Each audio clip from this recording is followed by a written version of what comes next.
I'm the storyteller, and my stories must be told. I have many stories, tales for both the young and old. I have many voices to describe many places. Many names have I, and many faces. In Russia I am Ivan, in Sweden I am Jan. In Germany I'm Johann, in America I'm John. From my many travels I have gathered these tales to teach you good sense when all else fails. Sometimes there are tears, sometimes there is laughter, but always are happily ever after.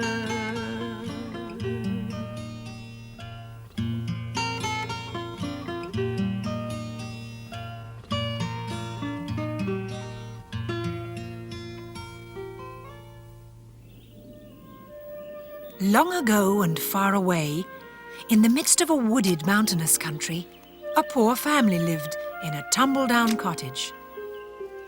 The son was a big, strong and kind-hearted lad, but he'd never been taught how to do a day's work in his life.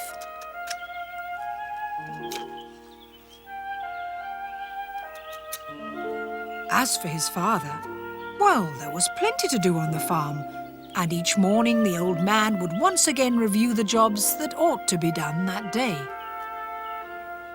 He could mow the overgrown pastures, clear the weed-choked fields, throw away the rubbish that had gathered over the years. Oh, yes, there was enough to be done. But he never got around to it.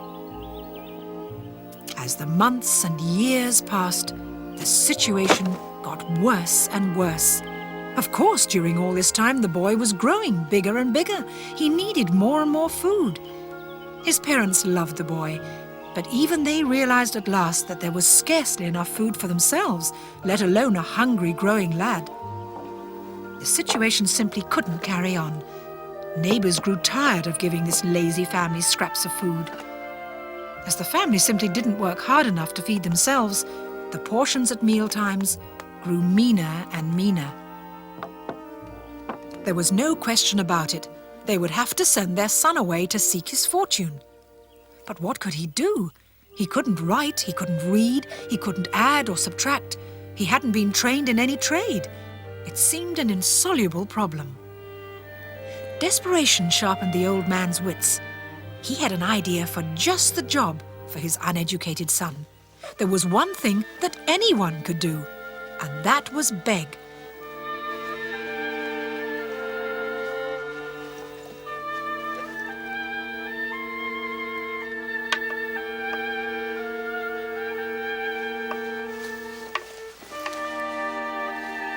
He gave the boy a beggar's stick and a shoulder bag in which he could carry his food and worldly goods.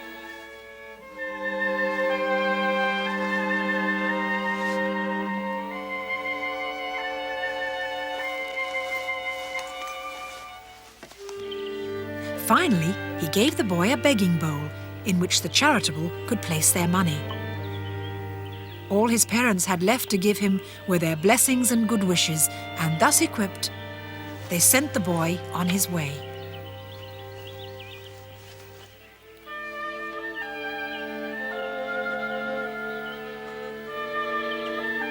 As he had never left the cottage before, it didn't really matter which direction he took. It was all new to him. But he had no doubt that what his parents had told him was correct. This was the way in which he could make his fortune. Besides, the day was fine. He had no reason to think he could fail. After travelling for some little while, he came across a farmhouse and knocked on the door. He asked the good woman if she could, of her charity, spare him a coin or some food to eat. And because he smiled and had nice manners, the farmer's wife gave him a large portion of food to take away.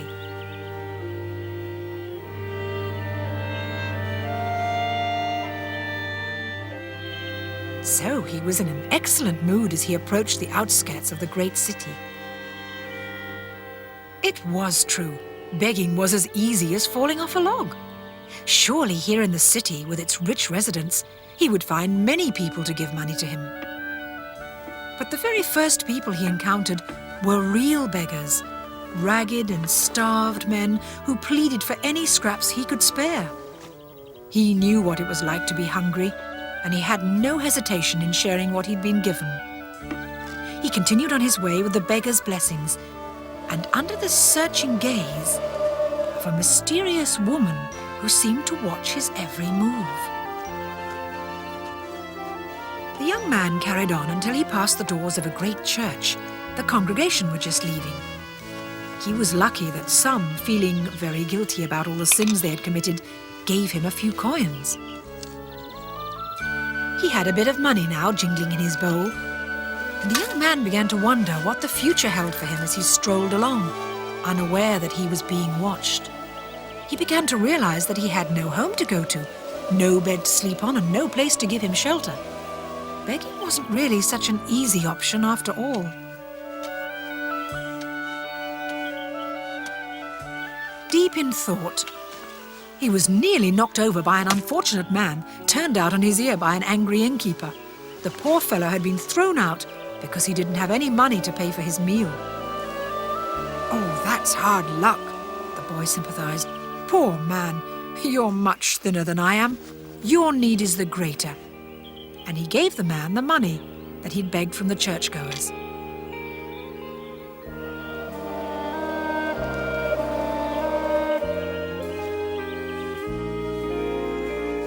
As he walked slowly on, he thought that he hadn't made all that much from begging.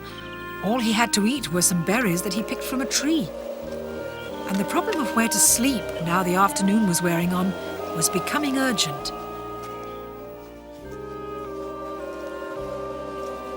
Suddenly, he was stopped short by a strange woman, none other than the stranger who had been following him all day. She told him she was a good fairy, sent to reward doers of good deeds. Because of his kindness to those less fortunate than he, she would grant him one wish. "All I wish is for a meal and a bed to sleep on tonight. Go to that farmhouse. When you reach the threshold, you will find a small stone lying right in the center. Pick it up, knock on the door, and ask for shelter. Whatever anyone says to you, you must just say many thanks. Then when everyone has gone to bed, place the stone in the hearth among the ashes. What happens next is up to you and your wits, but remember, say nothing except many thanks, many thanks, many thanks, many thanks." Well, the young man was certainly not one to ignore the gift of a good fairy, so he set off immediately in the direction she had indicated.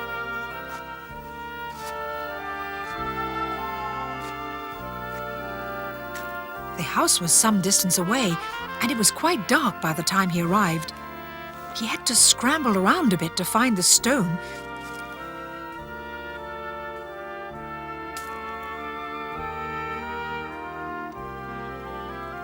But at last he saw it, glowing mysteriously in the twilight.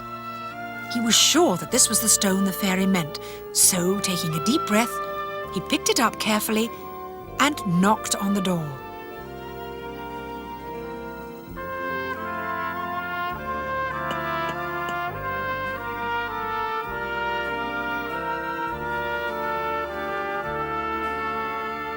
The good wife of the house seemed astonished to find a young beggar on her doorstep at that time of night, and her amazement grew when he calmly asked her for a night's lodgings. "Well, I never! Be off with you, a fine young man like you! I don't run a free boarding house for strangers!"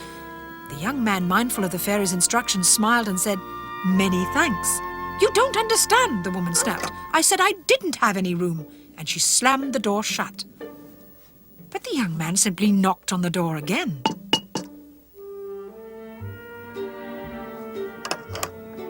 When she threw it open, he smiled at her and said, "Many thanks, many thanks." When she slammed the door, he just knocked again and again, saying, "Many thanks, many thanks, many thanks." The woman was so bemused by this strange behavior that at last she let him into the house, hoping that by giving him a few scraps, she might be able to get rid of him.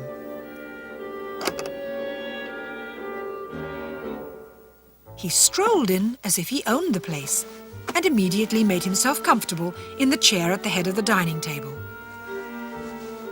"You can't sit there! That's my husband's place!" the woman cried, trying to pull him off. But he just settled himself more snugly and said, "Many thanks, many thanks, many thanks." The farmer, disturbed by the noise, came hurrying in and was outraged to see this stranger occupying his favourite seat. His harassed wife snapped, "This boy's an idiot. He can just say many thanks and doesn't understand a word I tell him." Sure enough, when the farmer firmly told the boy he had to leave immediately, the lad just smiled and said, "Many thanks, many thanks."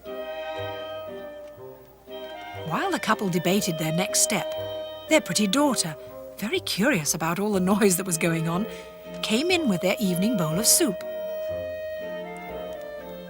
She was as mystified as her parents by the arrival of the stranger, although she secretly thought he was very good-looking. But no sooner had she placed the bowl on the table than the boy immediately tucked in. "Hey, that's my supper!" the farmer cried, making a grab for the bowl. But the lad went steadily on drinking. The family were thrown into even greater confusion. What could they do with a person like this? They'd never come across anything like it in their lives. As for the boy, he didn't pause for breath until he had finished every drop. He had been starving. Yawning, he smiled at them, said, "Many thanks," once more, and without so much as a "by your leave," he settled down to sleep on the sofa in front of the family's astonished gaze.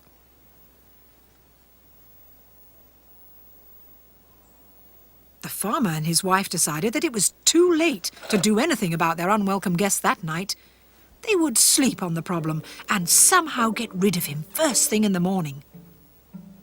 With that, they and their daughter went off to bed.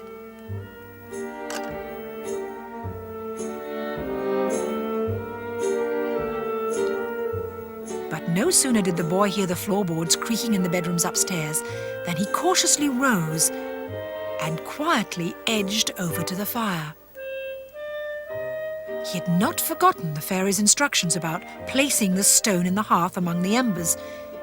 He had no idea why she'd told him to do that, but so far, by following her instructions, he had obtained a meal and shelter for the night, and he was more than happy to obey her commands.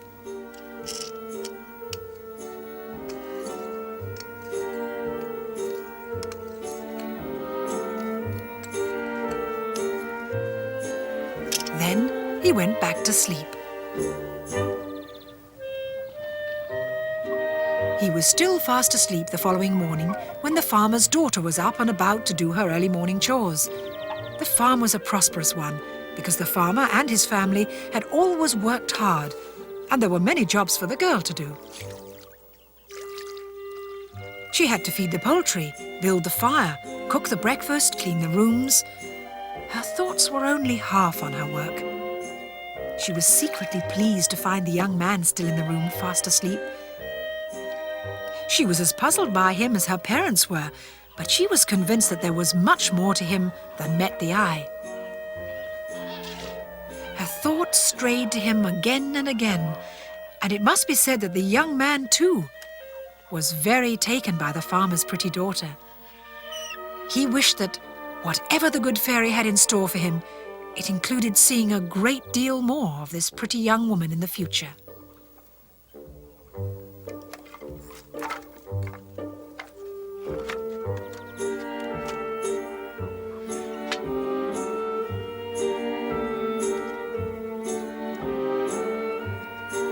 The girl's last chore before breakfast was to build up the fire and stoke the embers so that the breakfast could be cooked and the water boiled. She gave a hearty poke to get the embers going again, but nothing happened. She poked and prodded and laid on more wood. But for some reason, the fire simply wouldn't take. Impatiently, she filled her lungs and blew. Nothing. Instead, she started to cry. Oh! The strange noise startled the young man. What was going on? She tried again with the same result. Oh! Oh! Oh! By now, the young man was vastly amused. Oh! Ma! Oh! Ma! She cried. Oh! Mama! Oh! Oh! Ma! Her mother came rushing out to find out what all the row was about. Oh! Cried the poor girl. Daughter, daughter! Eon, Eon, what a din she made! But between eons, the girl told her mother that it was all the fault of a goblin in the hearth. She couldn't help herself. Eon, Eon, she just couldn't stop. Her mother, at her wit's end, tried all types of homely remedies to cure her daughter, but to no avail. It seemed far-fetched, but her daughter kept insisting that there was some enchantment in the hearth and a spell had been cast on her. None of her mother's remedies seemed to work.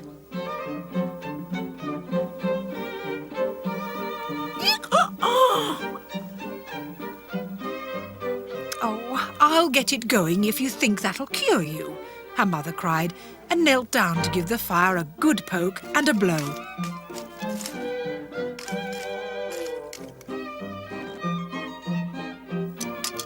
But then, she cried before she could help herself. So there were the two of them at it, going Eeyore, Eeyore, Eeyore, each time they opened their mouths. Of course, all the noise and commotion quickly disturbed the farmer, who came rushing in to find out what was going on. Wife, daughter, he cried, have you taken leave of your senses? What's going on here? Between eons, the two distracted women managed to tell him that the devil in the hearth had placed a spell on them. The farmer didn't believe a word, but grumbling, spells, devils, he too tried every remedy to cure them. But whatever he did only made the eons worse.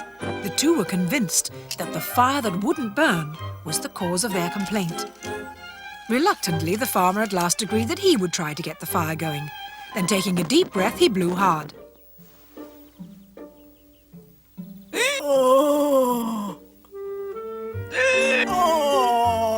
He was at it too. So there were the three of them, shouting Eeyore, Eeyore to each other at the tops of their voices. Clearly they were possessed by a very strong devil indeed, and there was only one way in which the enchantment could be broken. They needed the curate to bless them free of the curse. The daughter was sent off to fetch him, and off she ran through the marketplace to the church. She didn't dare stop or speak to any of her friends, in case she started shouting, Eeyore, Eeyore.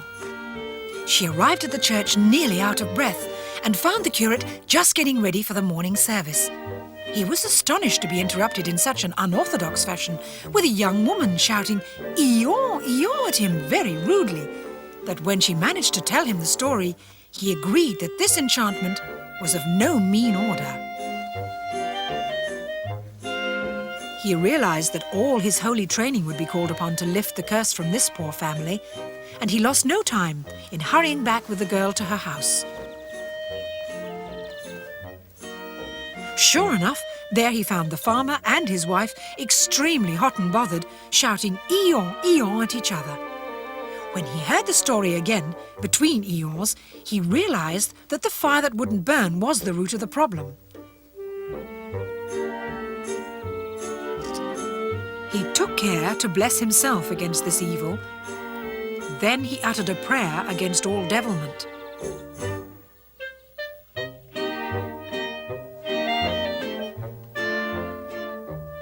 The curate solemnly knelt down, poked up the fire, and commanding the devil to leave the house and lift its curse immediately, poked once more. Nothing. But when he blew hard on the embers,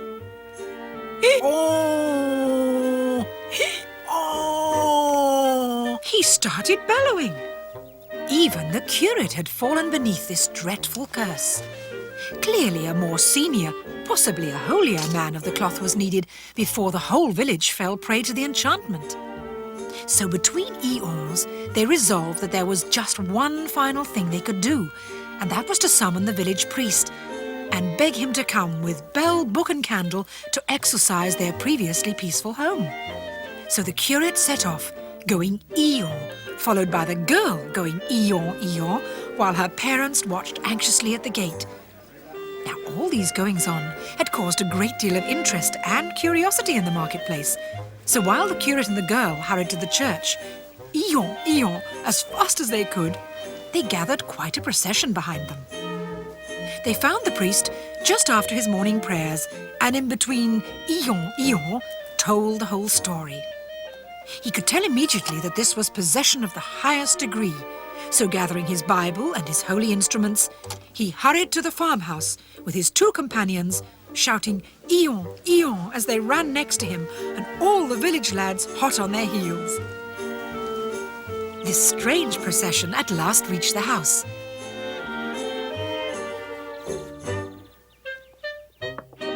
The priest solemnly blessed the cursed place and ordered the devil that possessed it to depart immediately. He prayed fervently, uttering the most potent spells. Then, goodness gracious, he too started to shout. So there they all were, all shouting, Eeyore, Eeyore. What was to be done? The farmer in despair cried, between eons, that the person who released them from the enchantment could marry his daughter and have half his wealth. Now the boy, who had been watching all this drama with great amusement, immediately cried, "Stop! I shall save you all." Without further ado, he removed the stone from the hearth. Immediately, the fire burst into a great and warming flame, and at the same time, everyone stopped shouting, "Eeyore, Eeyore." Oh, what a happy ending! The dreadful curse was lifted, and the farmer's daughter was to marry the man with whom she had fallen in love at first sight. And indeed, the same could be said for the lad too. And the priest was so relieved that he no longer shouted Eon, gave them his blessing.